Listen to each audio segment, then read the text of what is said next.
క్షీరబ్ధిం జనించెనంటనొక ఆశీర్వాదవాక్యము విస్ఫారత్ఫేన నికుంజపుంజముల నా భాగ్యంబుగా క్షీరాబ్ధిం జనించెనంట ఒక ఆశీర్వాదవాక్యము విస్ఫారత్ఫేన నికుంజపుంజముల నా భాగ్యంబుగా దాని నోరారంభించెదను అమ్మయంచు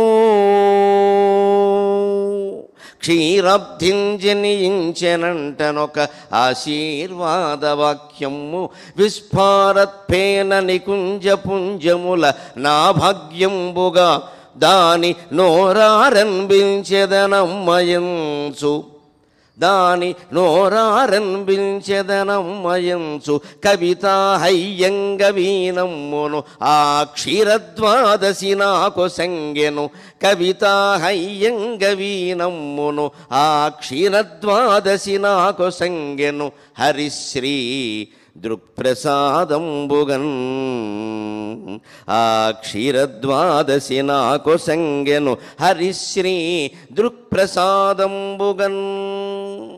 మా అమ్మగారు క్షీరాబ్ది ద్వాదశి నాడు జన్మించారు. అందుకని నాకు దైవభక్తి వచ్చింది. మా నాన్నగారు ఆగస్టు 15ని జన్మించారు. అందుకని దేశభక్తి కూడా వచ్చింది. రమణ మహర్షి గురించి చెప్పాలంటే ఎవరు సాటి వస్తారు? రాముడు సాటి రాడు, నికరమ్ముగ కృష్ణుడు కూడా సాటి రాడు. రాముడు సాటి రాడు, నికరమ్ముగ కృష్ణుడు కూడా సాటి రాడు.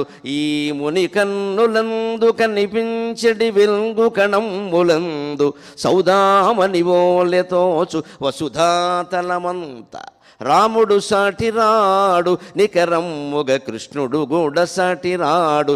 ఈ ముని కన్నులందు కనిపించడి వెలుగు కణమ్ములందు సౌదామని ఓలెతోచు వసుధాతలమంత సమస్త తత్వశాస్త్రామృతధార సమస్త తత్వశాస్త్రామృతధార నేడు రమణాయనమై ప్రవహించుమాకడన్.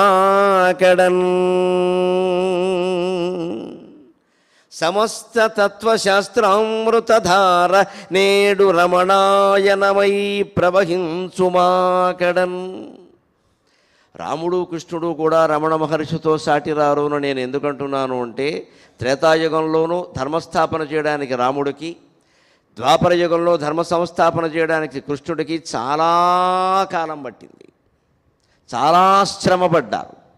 అందులో ఎన్నో మాయలు చేయాల్సి వచ్చింది, వ్యూహాలు పన్నవలసి వచ్చింది. కౌరవ పాండవ యుద్ధంలో పాండవులు గెలవడం అనేది అంత తేలిగ్గా జరగలేదు. భీష్మ వధలో, ద్రోణ వధలో, దుర్యోధనుని యొక్క వధలో, కర్ణుని యొక్క వధలో అన్నింట్లోనూ మనకి రకరకాల సందేహాలు ఉన్నాయి. ఇది ధర్మమేనా, ఇది ధర్మమేనా? కానీ ద్వాపర యుగం కాబట్టి పరమాత్మకు తప్పలేదు. ఎప్పుడూ ధర్మాలు యుగాన్ని బట్టి ఉంటాయి. యుగం అంటే పరిస్థితులు, కంగారు పడక్కల పరిస్థితులు. ధర్మాధర్మంలో ఏది ధర్మమో నిర్ణయించాలంటే శాస్త్రాలు నిర్ణయించవు, చట్టాలు కూడా నిర్ణయించవు, కొంతవరకు సహకరిస్తాయి. ఎప్పుడూ ధర్మాన్ని పరిస్థితులు నిర్ణయిస్తాయి. ఆ పరిస్థితుల్లో ఏది ధర్మమో మనకున్న శాస్త్రజ్ఞానంతో, మనకున్న చట్టాల సంబంధమైన పరిజ్ఞానంతో మనమే నిర్ణయించుకోవాలి, మన బుద్ధి విచక్షణతో. దానికి బాధ్యత వహించాలి. అందుకే రాముడు పొరపాటును కూడా ఎవరిని యోధుల్ని చంపడంలో ఎక్కడా అక్రమ పద్ధతులు అవలంబించలేదు. రామాయణంలో సూటిగానే ధాటిగానే చేశాడు. అన్నీ కూడా అక్కడ అలాగే ఉండేది. ఎందుకంటే రావణాసురుడు కూడా అటువంటి పనులు ఏం చెయ్యాలి. కానీ ద్వాపర యుగంలో పరిస్థితులు మారిపోయినాయి. అందుకని కృష్ణుడు అనేక రకాల వ్యూహాలు పన్నవలసి వచ్చింది. అబద్ధం ఆడించి ఒకరిని చంపవలసి వచ్చింది. కింద భూమిలో కూరుకుపోయినటువంటి రథాన్ని పైకి తీసుకుంటుంటే ఒకరిని చంపవలసి వచ్చింది. ఇంత యాతన పడితే కానీ ధర్మ సంస్థాపన త్రేతాయుగంలో రాముని వల్ల, ద్వాపర యుగంలో కృష్ణుని వల్ల రాణి రమణ మహర్షి 1879లో పుట్టింది మొదలు 96, 97 ప్రాంతాల్లో అరుణాచలంలో ప్రవేశించింది మొదలు 1950లో ఆయన 50 ఏప్రిల్ 14వ తేదీ రాత్రి 8:47 ఆయన పరమపదించే వరకు, మొత్తం విశ్వాత్ముడై వెలుగొందే వరకు కేవలం మౌనంతో ఆ ధర్మ సంస్థాపన చేయగలిగారు. కేవల మౌనంతో.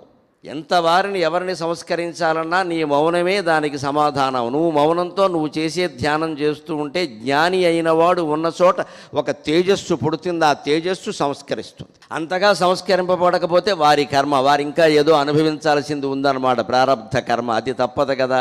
జరగవలసినది ఎందరు ఆపినను జరుగుచునే ఉండును, జరగకూడనది ఎందరు ఎంత ప్రయత్నించను జరగదు. కావున మౌనముగా ఉండుటయే శ్రేయస్కరము అని చెప్పారు. ఆ మౌనాన్ని ఆయన పాటించి లోకాన్ని మొత్తాన్ని ఎంతగా సంస్కరించారో ఇప్పుడు ఇక్కడ హాజరైన వాళ్ళు కాదు, ప్రతిరోజు ఇక్కడికి వస్తున్నటువంటి కొన్ని లక్షల మంది జనమే సమాధానం దానికి ప్రత్యక్ష సాక్ష్యం. ఒక్క మనిషి, ఒక్క యోగి మౌనంతో ఇంత ప్రపంచాన్ని మార్చగలడనే చరిత్ర బహుశా భారతదేశ చరిత్రలోనే ఉంటుంది. ఇది భారతదేశ చరిత్రలోనే ఉంటుంది. అందుకోసం మనం భారతీయులుగా చాలా గర్వించాలి. అందుకని అంటున్నాను నేను, రాముడు సాటిరాడు నికరమ్ముగా కృష్ణుడు కూడా సాటిరాడు, ఈ ముని కన్నులందు కనిపించడి వెలుగు కణమ్ములందు. ఆయన కళ్ళల్లోకి చూడండి. రమణ మహర్షి ధ్యానం యొక్క ప్రత్యేకత ఏమిటి అంటే, ఆయన కళ్ళు మూసుకుని ధ్యానం చేసిన సందర్భాలు చాలా తక్కువ, కళ్ళు మూసుకుని ఉన్న సందర్భాలు కూడా చాలా తక్కువ. ఆయన మంచం మీద పడుకున్నా సరే మనం పడుకున్నట్టుగా వెళ్ళకిలా ఎప్పుడు పడుకోరు. ఓ శ్రీమన్నారాయణమూర్తి ఆదిశేషుడి మీద చేయనించినట్టే ఇలా పడుకుంటాడు ఆయన. ఈ తల కింద ఇలా చేయబెట్టుకుని ఎలా పడుకుంటారు ఆయన సహజ భంగిమ అదే. నేనంతా చూస్తూనే ఉన్నాను, నేను పడుకోవడం ఏమిటి అన్నట్టుగా. అందులో ఉద్దేశం ఏమిటి అంటే, ఆ ముని కన్నులందు కనిపించడి వెలుగు కణమ్ములందు. ఆ చిత్రపటాన్ని చూసినా, విగ్రహాన్ని చూసినా మనం ఆ కళ్ళల్లో వెలుగు కేసి ఒక్కసారి చూడాలి. ఆ వెలుగు కణాల కేసి చూస్తే మనకి వెంటనే ఏమనిపిస్తుందంటే, జీవితం ఇంత తేలిక, ప్రపంచం ఇంత మిథ్య, దీనికోసమా మనం ఇంత తాపత్రయపడుతున్నది? అన్నదమ్ములు, అక్క చెల్లెళ్ళు, భార్యాభర్తలు, బంధుమిత్రులనే ప్రమేయం లేకుండా కొట్టుకు చచ్చిపోతున్నామే. జీవితం అంతా అరెకరం పొలం కోసం ఇన్నేళ్లు తగలబెట్టేసుకుంటున్నాం జీవితాన్ని. ఇన్ని కోర్టుల చుట్టూ దొరుకుతున్నాం, ఎంతమందితో నానాయాతనలు పెట్టుకుంటున్నాం, ఇంత అవసరమా అని ఒక్కసారి ఆ కన్నుల్లో కాంతి చూడగానే మనలో గుండెల్లోకి ప్రసరించిన కాంతి ఒక్క మార్పు తీసుకొస్తుంది. అప్పుడు సౌదామని ఓలెతో వసుధాతలమంతా, ఈ భూమండలం అంతా కూడా ఒక మెరుపు తీగలా కనపడుతుంది. మెరుపు తీగ క్షణం ఉంటుంది, మాయం అవుతుంది. జీవితమేనా అంతే. క్షణం ఉండి మాయమయ్యే దానికోసం ఇంత యాతన పడాలా? ఇంత సంక్షోభాలకు లోనవ్వాలా? మనసును గట్టగలేకనే పరుల కొంపలు ముంచుటల్ మునుగుటల్ అని సాగరఘోష కావ్యంలో రాశాను నేను. ఇంతగా మనం మునిగినా వాళ్ళ కొంప ముంచినా ఎందుకు చేస్తామంటే, మనస్సుని నిగ్రహించుకోలేక. ఆ ఒక్క మనస్సును నిగ్రహించుకోగలిగితే, ఆ ఒక్క మనస్సును పరిశీలించుకోగలిగితే ఇంతమందిని మనం మాయ చేయాల్సిన అవసరం లేదు, వాళ్ళ మాయలో మనం పడాల్సిన అవసరమూ లేదు. ఈ తాత్పర్యమంతా ఆయన కళ్ళల్లో వెలుగులో కనిపిస్తుంది. అందుకని సమస్త తత్వశాస్త్రామృతధార నేడు రమణాయనమై ప్రవహించుమాకడన్. 4 వేదాలు, 6 శాస్త్రాలు, 108 ఉపనిషత్తులు, 18 పురాణాలు, 54 ఉపపురాణాలు, రామాయణ భారతాది ఇతిహాసాలు, ఒక 100 సంస్కృత కావ్యాలు, ఇంకో 100 తమిళ తెలుగు కావ్యాలు కలిపిన సారం ఏదైనా ఉంటే అది మహర్షి యొక్క తపస్సే. అది రమణాయనమై, రామాయణం బదులుగా రమణాయనమై మన కళ్ళ ముందు ప్రవహిస్తూ ఉంది ఒక మహానదిలాగా. దాన్ని వీలైనంత ఆస్వాదించే ప్రయత్నం చేద్దాం. ఎందుకు మనం సత్యాన్ని కనుక్కోలేకపోతున్నాం? ఎప్పుడూ సత్యాన్ని కనుక్కునే విషయంలో మనం విఫలం ఎందుకు అవుతున్నాం అంటే, చిన్న ఉదాహరణ. మన కళ్ళతో అందరినీ చూడగలం, కానీ మన కళ్ళతో మన కంటిని మనం చూసుకోలేం. ఇదే కారణం. ఇది రమణ మహర్షి చెప్పింది. మన కళ్ళతో అందరినీ మనం చూడగలం, కానీ మన కళ్ళతో మనల్ని మనం చూసుకోలేం. దానికి అర్థం ఒకటి కావాలి, కానీ నుయ్యి నీళ్ళైనా కావాలి, ఏదో కావాలి, లేకపోతే చూసుకోలేం. ఆ అద్దంతో సహాయంతో చూసుకున్నా కూడా మన కళ్ళు నిజంగానే అద్దంలో ఉన్నట్టే ఉన్నాయని చెప్పలేం. అద్దం మసిబారిపోయి ఉంటే మన కళ్ళు కూడా మసిబారిపోయి కనిపిస్తాయి. అందుకనే మనల్ని మనం కనుక్కోలేం. ఆ సత్యం ఎవరంటే మనమే. నేను నేను నేను అది ఏదైతే స్ఫురిస్తూ ఉందో అదే సత్యం. అది మనకు ఎందుకు కనపడడం లేదు అంటే అది మనమే కాబట్టి. ఉయ్యాల్లో పిల్లాడిని ఎట్టుకుని ఊరంతా వెతికిందట అని తెలుగులో సామెత ఉంది. ఉయ్యాల్లోనే ఉంది పిల్లాడు. అంతవరకు పోవక్కల్లా. ఆధునిక కాలంలో మనం కూడా చూస్తాం, ఒక్కోసారి కళ్ళజోడు కోసం వెతుకుతామండి, అరగంట వెతుకుతాం, కనపడదు. ఎందుకంటే అది మన కళ్ళకే ఉంది. చాలామందికి అనుభవంలో ఉన్న విషయం ఇది. కళ్ళజోడు కోసం వెతుకుతాం, చివరికి భార్యో భర్తో ఉండి అదేమిటి నీ కళ్ళకే ఉంది కదా అంటే, ఏమిటో మర్చిపోయా ఉంటాం. ఇలాగే ఉంటుంది. అది అర్థమైతే ఇది అర్థమవుతుంది. ఎందుకు మనకి సత్యం కనపడడం లేదు? మనమే అయి ఉండి కూడా కనపడడం లేదు. మనకు అడ్డంగా ఒకటి ఉంది. ఏమిటది? చేరగనీక సూర్యుని అరచి అరచేతులు గప్పిన ఎట్లు చేరగనీక సూర్యుని అరచేతులు గప్పిన ఎట్లు కారణమైన తత్వమును కప్పుచునున్నది విశ్వమన్న బంగారపు మూత యొక్కటి. చేరగనీక సూర్యుని అరచేతులు గప్పిన ఎట్లు కారణమైన తత్వమును కప్పుచునున్నది విశ్వమన్న బంగారపు మూత యొక్కటి. నిగారములంగని మోసపోకుమా నిగారములంగని మోసపోకుమా సారమిరుంగుమా విమల సత్యముగాంచుటకై తపించుమా. చిన్న ఉదాహరణ, సూర్యుడు ప్రచండంగా వెలుగుతున్నాడు. కొన్ని కోట్ల మైళ్ళ దూరంలో ఉన్నటువంటి సూర్యుడు భూమండలాన్నంతా ప్రకాశింపజేస్తున్నాడు. భూమికి తనకి మధ్యలో ఉన్న అంతరిక్షాన్నంతటినీ ప్రకాశింపజేస్తున్నాడు. కానీ ఒక్క అరచేతిని అడ్డం పెట్టుకుంటే మనకు సూర్యుడు కనపడ్డంలా. అరచేతితో సూర్యకాంతిని ఆపేసేంత గొప్పవాళ్ళమండి మనం. సూర్యకాంతి ఎక్కడా ఆగలేదు, మన మీద మాత్రమే పడలేదు. కారణం ఏమిటంటే మనం అరచేయి అడ్డం పెట్టుకున్నాం. అది మన కర్మ, లేదు అవసరం కూడా కావచ్చు, కర్మ కావచ్చు, ఏదైనా కానీ.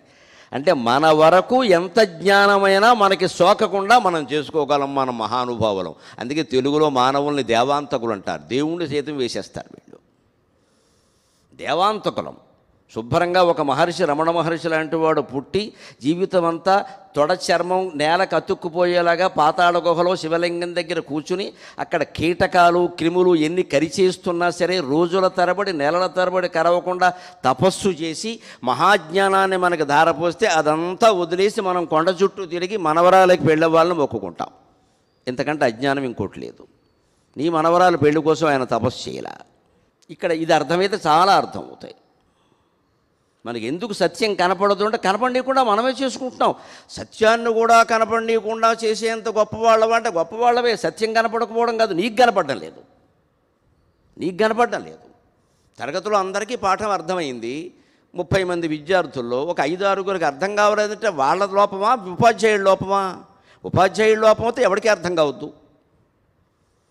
ఆ 5గురు అలా ఉన్నారు, వాళ్ళ మెదడు ఎదగలేదు, అసలు ఎదిగే ప్రయత్నం కూడా చేయడం లేదు. వెనక బెంచ్లో కూర్చొని సీతారామ ఆడుకుంటున్నారు, ఇంకేం ఎక్కుతుంది? ఇంకా ఇదివరకు సీతారామ ఆడేవారు, ఇప్పుడు చాలా ఆడుతున్నారు. సీతారామ ఆడినా కొంత పుణ్యం వస్తుంది.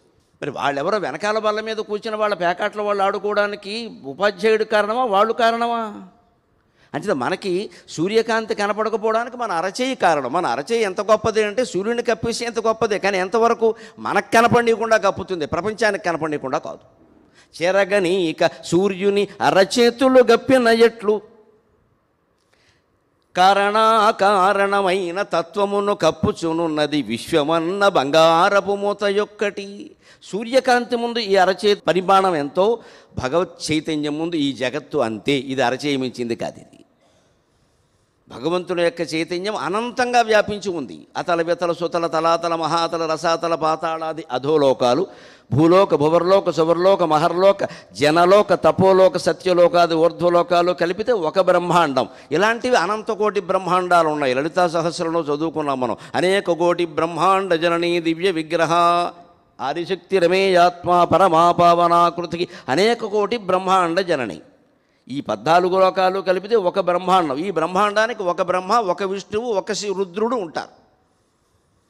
ఇలాంటివి అనంతకోటి బ్రహ్మాండాలు ఉన్నాయి. అనంతకోటి బ్రహ్మాండాలకి అనంతకోటి బ్రహ్మలు, అనంతకోటి విష్ణువులు, అనంతకోటి రుద్రులు ఉంటారు.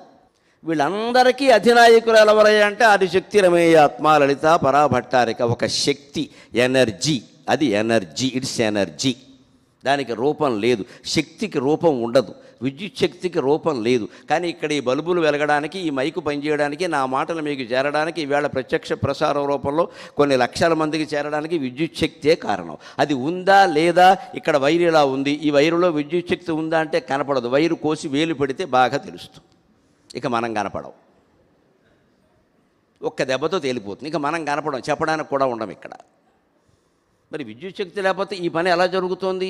అంచేత భగవత్ శక్తి ప్రపంచమంతా వ్యాపించి ఉంది. ఆ విద్యుత్ శక్తిలో మనం వాడుకుంటున్నది చాలా తక్కువే, నిజానికి చాలా తక్కువ నిజానికి. అలాగే భగవత్ శక్తి ప్రపంచమంతా వ్యాపించి ఉన్నప్పటికీ ఈ బ్రహ్మాండాల రూపంలో వాడుకుంటున్నది చాలా తక్కువ. అత్యతిష్ట దశాంగుళం అని వేదమే చెప్పింది. 10 అంగుళాలయ్యా ఈ విశ్వమంతా కలిపితే భగవంతుల్లో. ఆయన 100 అంగుళాలు అనుకుంటే అందులో 10% ఇది 10 అంగుళాలు. త్రిపాద్విభూతి యంత్రం అని అన్నవరం సత్యనారాయణ స్వామి దేవాలయం దగ్గర ఉంటుంది. ఎక్కడైనా వెళ్ళినప్పుడు చూడండి తప్పకుండా. ఊరికి దండం పెట్టుకుని పసుపు రాసేసి రావద్దు. అదేమిటని అడగండి, చెబుతారు. దానికి పసుపు రాస్తే ఎవరికి కనపడకుండా పాడైపోతుంది. ఏదో గొప్పది కనపడగానే పసుపు కుంకాలు రాసి దాని మీద పడిపోకూడదు. అలాగే ఇక ఎవరికి కనపడవు అవి. అది ఏమిటని అడగాలి, తెలుసుకోరు. త్రిపాద్విభూతి అంటే ఏమిటి? ఏకపాదంతో ఈ సృష్టి జరిగింది, మిగిలిన 3 పాదాలు పైన ఉన్నాయి. ఆ 3 పాదాలే 75 పైన 3 పాదాలు పైకి ఉన్నది లెక్క. ఈ అత్యతిష్ట దశాంగుళం, 1 పావల. ఈ సృష్టి అంతా కలిపితే 1 పావల. కానీ ఇది భగవంతుడిని కప్పేయగలుగుతోంది, మన మాయ చేయగలుగుతుంది. ఎందుకంటే మనమంత బలహీనులు. ఒక వ్యాధి 20 ఏళ్ల కుర్రాడికి రావడానికి కొంతకాలం పడుతుంది, కానీ 2 ఏళ్ల పసివాడికి తొందరగా వస్తుంది. అది పసివాడిలో లోపం కానీ వ్యాధిలో తేడా కాదుగా. వ్యాధి బలహీనమైంది అన్నది. వ్యాధికి ఉండే శక్తి ఉంది, కానీ 20 ఏళ్ల కుర్రాడికి కానీ అమ్మాయికి కానీ తొందరగా తొందరలో వ్యాధి నిరోధక శక్తి బలంగా ఉంది. 2 ఏళ్ల పసివాడిలో ఏముంటుంది, వాడికి వచ్చేసింది. మనకి సత్యం కనపడకపోవడానికి కారణం విశ్వం. ఇదేంటిది? బంగారపు మూత యొక్కటి. ఇది బంగారం. లోహాలన్నిటిలోకి బంగారం చాలా విలువైంది కదా. ఆభరణాలు చేయించుకుంటే బంగారంతోనే చేయించుకుంటాం కదా. ఎక్కడికైనా అత్యవసరంగా పట్టుకెళ్ళాలి అంటే ఒక చిన్న ఉంగరం ఉంటే చాలు, ఎక్కడైనా తాకట్టు పెట్టచ్చు అనుకుంటాం కదా. అంతెందుకండి, అంతటి రమణ మహర్షి మన కోసం ఇక్కడికి రావడానికి, మహాతపస్సు చేయడానికి ఒక చెవి పోగు ఉపయోగపడిందమ్మా. అది బంగారమే. వాళ్ళ అమ్మగారు నాన్నగారు కలిసి ఉపనయనం చేసి ఆ చెవి పోగు పెట్టకపోతే బహుశా వచ్చేవాడు కదేమో. ఏమో మనకేం తెలుసు. ఓ చెవి పోగుంది అక్కడ, బ్రాహ్మణ అబ్బాయి కాబట్టి అది పట్టుకుని వచ్చాడు ఆయన. ఇక్కడ వరకు వచ్చాక ఆ మధ్యలో రైలు దిగాడు, ఇంకా రైలు వెళ్ళదేమో అనుకుని. తర్వాత అయితే ఇక్కడికి వచ్చాక ఇంకొంచెం వెళ్ళాలంటే డబ్బులు కావాలి, చేతిలో డబ్బులు లేవు. అది ఎవరికో ఇచ్చారు, వారు అది ఇచ్చి 5 రూపాయలు ఎంతో ఇచ్చారు, మళ్ళీ వచ్చి తీసుకో అన్నారు. ఆ తర్వాత ఆయన కొండ ఎక్కగానే అరుణాచలేశ్వరుణ్ణి చూడగానే ఇంకిక్కడికి వచ్చాను కదా, ఎందుకు మళ్ళీ ఈ కాగితం నా దగ్గర ఉంటే వెళ్ళి తీసుకోవాలనిపిస్తుంది. అవి చెవి పోగులు బదులు చాలా పోగులు సంసారాలన్నీ ఏర్పడతాయి. ఇంకా చెవి పోగు కోసం వెనక్కి వెళ్ళామంటే అక్కడ ఎవడో తమ్ముడో మేనల్లో తగులుతాడు. అక్కడ నువ్వెందుకు వచ్చావు ఇక్కడికి అంటాడు, ఏదో చెప్తాడు, మనస్సు మారిపోతుంది. చిన్నతనం కదా. అప్పుడు మళ్ళీ ఇంటికి వెళ్ళగానే వాళ్ళ అమ్మగారు పట్టుకుంటారు, అళగమ్మగారు. ఒరే నా మీదే నీ జాసంతా నా జాసంతా నీ మీదే ఉందిరా అంటారు. తల్లి ప్రేమాన్ని ఉండిపోతాడు. ఏమయ్యేది, మనం ఇక్కడికి వచ్చేవాళ్ళమా ఈ కొండ ఏర్పడేది. అంచేత చెవిపోగా ఆయన రావడానికి కారణమే. కానీ ఇక్కడ ఉండిపోయి ఇంత మహాతపస్సు చేయడానికి దాన్ని తిరస్కరించడం కారణం. అది గుర్తుపెట్టుకోవాలి మనం. ఈ విశ్వం అంతా ఒక బంగారపు పోగు. విశ్వమన్న బంగారపు మూత యొక్కటి అని పద్యంలో రాశాను నేను. అది బంగారపు మూత. మామూలు ఇత్తడి మూతో కంచు మూతో అయితే తీసేస్తాం, మళ్ళీ కొనుక్కొచ్చలేదు. బంగారపు మూత. అందుకని విశ్వం బంగారపు మూత. అనేక రకాల ఆకర్షణలు ఉన్నాయి ఇందులో. కామవాంఛలు ఉన్నాయి, అనేక రకాల లోభాలు ఉన్నాయి, డబ్బు ఉంది, కోరికలు ఉన్నాయి, అనేక రకాలు ఉన్నాయి. సుందరమైన ప్రకృతి ఉంది. ఆ ప్రకృతిని అంతా సొంతం చేసుకోవాలని నీ మనస్సు కాంక్షిస్తే అందులో వలలో పడతావు, కాంక్షించకపోతే పడవు. ఇప్పుడు కాంక్షించకపోవడం అనేది నీ చేతుల్లో ఉంది, కానీ ప్రకృతి చేతుల్లో లేదు. చాలామంది పాపం మోసపోయినప్పుడు అంటూ ఉంటారు, ఒక బలహీన క్షణంలో నేను మోసపోయాను. ఆ క్షణం బలహీనం కాదయ్యా, నువ్వే ఆ క్షణంలో బలహీనమయ్యో. క్షణం చాలా బలవత్తరం. నేను ఒక బలహీన క్షణంలో మోసపోయా అంటే ఆ బలహీన క్షణం మీదకి తోసేయడం వ్యవహారాన్ని కుదరదు. అలాగా ఆ క్షణం చాలా బలవత్తరం కాబట్టే మోసపోయాం మనం. అది బలహీన క్షణం అంటే ఎలాగా? ఆ క్షణంలో నేను బలహీనమయ్యానని చెప్పాలి. అబ్బే ఒప్పుకోమండి, మన మాటలన్నీ ఇంతే. రైలు ఎక్కుతాం, విజయవాడ స్టేషన్ వస్తుంది, విజయవాడ స్టేషన్ వచ్చింది, విజయవాడ స్టేషన్ వచ్చి ఇంతకంటే పచ్చి అబద్ధం ఇంకోట్లేదు. విజయవాడ స్టేషన్ ఎక్కడికి రాదు, అది జడ పదార్థం. అప్పటి నుంచి ఇప్పటికి వరకు అలాగే ఉంది. విజయవాడ స్టేషన్కి మనం వచ్చాం, ఏం మాట్లాడుతున్నామండి అర్థం లేకుండా. ప్రతిదీ అబద్ధమే. అందుకే మనకి సత్యం కనపడవు. విజయవాడ స్టేషన్ రావడం ఏంటి బుర్రలేని మాట. ఎవడొస్తాడో విజయవాడ స్టేషన్కి మనుషులు వస్తారు. స్టేషన్ వస్తుందా? స్టేషన్ వచ్చింది అంటే కర్త ఎవరు? తెలుగు మాస్టర్ ఉంటే తప్పట్టుకుంటాడు, కర్త తప్పురు అబ్బాయి. స్టేషన్ ఎక్కడికి రాదు కదా, అది ప్లాట్ఫారం, అది జడ పదార్థం. అక్కడికి వచ్చాం. కానీ ఇన్ని కోట్ల మంది అనేక స్టేషన్లో దిగుతూ ఉన్నాం. నేను స్టేషన్కి వచ్చాను అనేవాడిని ఒక్కడిని చూడలేదు నేను, నాతో సహా. పొరపాటున అలా అన్నామనుకో ఈయనకి ఏదో అయిందంటారు. అంటే లోకం ఎలా ఉంటుందంటే అలవాటు పడిన ధోరణిలో ఉంటుంది. అది పిచ్చా మంచా కాదు, ఇక్కడ అలవాటు పడిన ధోరణిలో ఉంటుంది. అందుకే ఆ అలవాటు ప్రకారం మనం మాట్లాడలేదు కూడా మనం పిచ్చాడి కింద జమ కడతారు. అంతేగాని అది నిజం కాదు. విజయవాడ స్టేషన్ ఎక్కడికి రాదు, ఏ స్టేషన్ ఎక్కడికి రాదు, మనమే ఎక్కడికి ఎడుతూ ఉంటాం కదా. ఇలా మనం తిరగేసి మాట్లాడుతూ ఉంటాం. ఇక్కడ బలహీన క్షణంలో మోసపడడం ఏంటి? ఆ క్షణం బలహీనంలోనూ బలంగా ఉండేలా మన మనస్సును మనం నిగ్రహించుకోవాలి. కానీ ఆ క్షణాలని, ముహూర్తాలని, ప్రయాణాలని తిట్టుకుంటూ కూర్చోవడం తప్పు. మనకి ఏదైనా జరిగిందంటే లేచిన వేళ మంచిది కాదు, లేచిన వేళ అన్నీ మంచిదే. నువ్వు తప్పు డ్రైవింగ్ చేసావు, అది చూసుకోరాదా? ఈ తప్పు డ్రైవింగ్ గురించి మాట్లాడడం. లేచిన వేళ మంచిదిగా తోసేయడమే, లేకపోతే ఎవరో శకునం అడ్డం వచ్చింది తోసేయడమే, లేకపోతే బయలుదేరుతుంటే ఎవరో తుమ్మారు వాడి మీద తోసేయడమే, వాడు ముక్కు కోసేయడమే. అంతేగాని మనం సరిగ్గా ప్రయాణం చేయాలి కదా, మన జాగ్రత్తలు మనం తీసుకోవాలి కదా. ఇలాగ విశ్వం అనేటువంటి బంగారపు మూత మనని మోసం చేస్తుంది, మనం బలహీనులం కాబట్టి. దాని గొప్పతనం ఏం లేదు అక్కడ. మరి అదే విశ్వం, ఇన్ని ఆకర్షణలు కలిగిన విశ్వం, ఇన్ని రకాల లోహాలు కలిగిన విశ్వం, నవరత్నాలు కలిగిన విశ్వం, నవగ్రహాలు కలిగిన విశ్వం, నవధాన్యాలు కలిగిన విశ్వం రమణ మహర్షిని మోసం చేయలేకపోయింది, కించిత్తు కూడా మోసం చేయలేకపోయింది. కనీసం గోచి బదులు మేము పట్టుకోచి ఇస్తామండి అని ఒక ఆయన మద్రాసు నుంచి ప్రత్యేకించి స్వయంగా నేసి పట్టుకోచి ఇస్తే, ఇవాళ నువ్వు పట్టుకోచి ఇస్తావు, దాన్ని ఎవడో ఫోటో తీస్తాడు, నాకు ఎందుకు వచ్చిన గొడవ ఇది అన్నాడు. అక్కడి నుంచి పట్టుకోచి వల్ల ఈయనకి ఇది వచ్చిందంటారు, అక్కడి నుంచి నువ్వేమో దాని మీద నీ పేరు రాయమంటావు, దాని ఇచ్చిన వాడు ఊరుకోడు కదా. నీ పేరు రాయమంటావు, నేను ఇచ్చానని తెలవాలంటావు. ఒక ఆయన ఫ్యాన్ దానం ఇచ్చాట, తర్వాత చూశాట ఫ్యాన్ తిరుగుతోంది, ఆయన పేరు కనపట్ల, అందుకని ఫ్యాన్ రెక్కల మీద పేరు రాశాట, పేరు కనపట్ల, అందుకని ఫ్యాన్ తిప్పడానికి వీల్లేదన్నట్ట. మరి ఇంకెందుకు ఇచ్చావు? అదంతే. నా పేరు కనపడాలంటే ఫ్యాన్ తిరగద్దు, నేను ఇచ్చాను కదా అంటే ఈయనకి పేరు కనపడడం ముఖ్యం, ఫ్యాన్ తిరగడం ముఖ్యం కాదు ఎక్కడ. అందుకని దాన్ని తిరస్కరించాడు ఆయన. ఇది విశ్వం కప్పేస్తున్న మోసాల నుంచి మనం తప్పించుకోవడం అంటే మన మనస్సు దృఢంగా ఉంటే చాలండి. అందుకోసం అవసరమైతే కఠినంగా మాట్లాడాల్సి వస్తుంది, కఠినంగా చూడాల్సి వస్తుంది, తప్పేం లేదు. రాక్షసాకర్షణ నుంచి మనం బయటపడాలంటే అమ్మవారిలాగా దుర్గా అవతారం ఎత్తవలసిందే అనమ్మా. ఎప్పుడూ శాంతమూర్తిగా ఉంటానంటే అందరూ మన నెత్తిమి ఎక్కుతారు వచ్చి ఇక్కడ ఎక్కుతారు వచ్చి ఇక్కడ. ఒక్కసారి కంటి చూపు దగ్ధం అయిపోయేలా ఉండాలి, నా దగ్గరికి రావద్దు అంతే. ఎందుకంటే వస్తే తర్వాత ఏం జరుగుతుందో తెలిసి ఇక్కడ. అందుకని ఖచ్చితంగా తిరస్కరించాలి. అలాగే విశ్వం అనే బంగారపు మూత మనని మూసేస్తుంది, మనని మోసగిస్తోంది, భగవంతుడిని కనపడేయకుండా చేస్తుంది. ఆ భగవంతుడు ఎవడో వేరుగా లేడు, మనమే. నేను అని ఏది లోపల స్ఫురిస్తుందో, స్త్రీలింగం కాదు, పుల్లింగం కాదు, నపుంసకలింగం కాదు, దానికి కులం లేదు, మతం లేదు, ప్రాంతం లేదు, ఈ జీవనలేం ఆ జీవనలేం, అందరి జీవులకి లోపల పేరు నేనే. అంచేది మొత్తం జీవులన్నిటికీ పేరు ఏదైనా ఉంటే నేను అనేది అసలైన పేరు. దేవుడి పేరు కూడా నేనే, ఇంకో పేరు లేదు. ఏ పేరు పెట్టినా అది పరిమితమే. దేవుడికి అసలైన పేరు ఏది, జీవుడికి అసలైన పేరు ఏది అంటే నేను అనేది తెలుగులో సర్వనామం. తెలుగు పాఠం చెప్పేటప్పుడు మనకేమంటారు?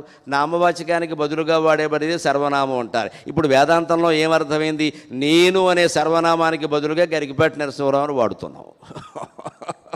అసలు దీని పేరు నేనే, ఇంకేం లేదు అక్కడ. గరికపాటి నరసింహరావు అనేది మీకు తెలియాలి కాబట్టి ఇంకొకరు మాట్లాడితే వారి పేరు చెబుతారు. అంటే సర్వనామానికి బదులుగా నామవాచకాన్ని వాడుతాం వేదాంతంలో. వ్యాకరణంలో నామవాచకానికి బదులుగా సర్వనామాన్ని వాడుతాం. ఈ చిన్న కిటుకు అర్థమైతే వేదాంతం అంతా అర్థమవుతుంది. దాన్ని కనిపెట్టాలంటే, ఆ మోసాల పాలపడకుండా ఉండాలంటే, సత్యాన్ని కనుగొనాలంటే ఏం చేయాలయ్యా? సారమెరుంగుమా నిగారములెంగని మోసపోకుమా. ఓ బంగారపు ఆభరణం షాపింగ్ మాల్లోకి వెళ్ళగానే, జ్యువెలరీ షాపులోకి వెళ్ళగానే అక్కడ కనపడింది మనకి. వెంటనే మనకి ఏమనిపిస్తుంది? అన్నీ ఉన్నాయి కానీ ఇది ఒక్కటి లేదు.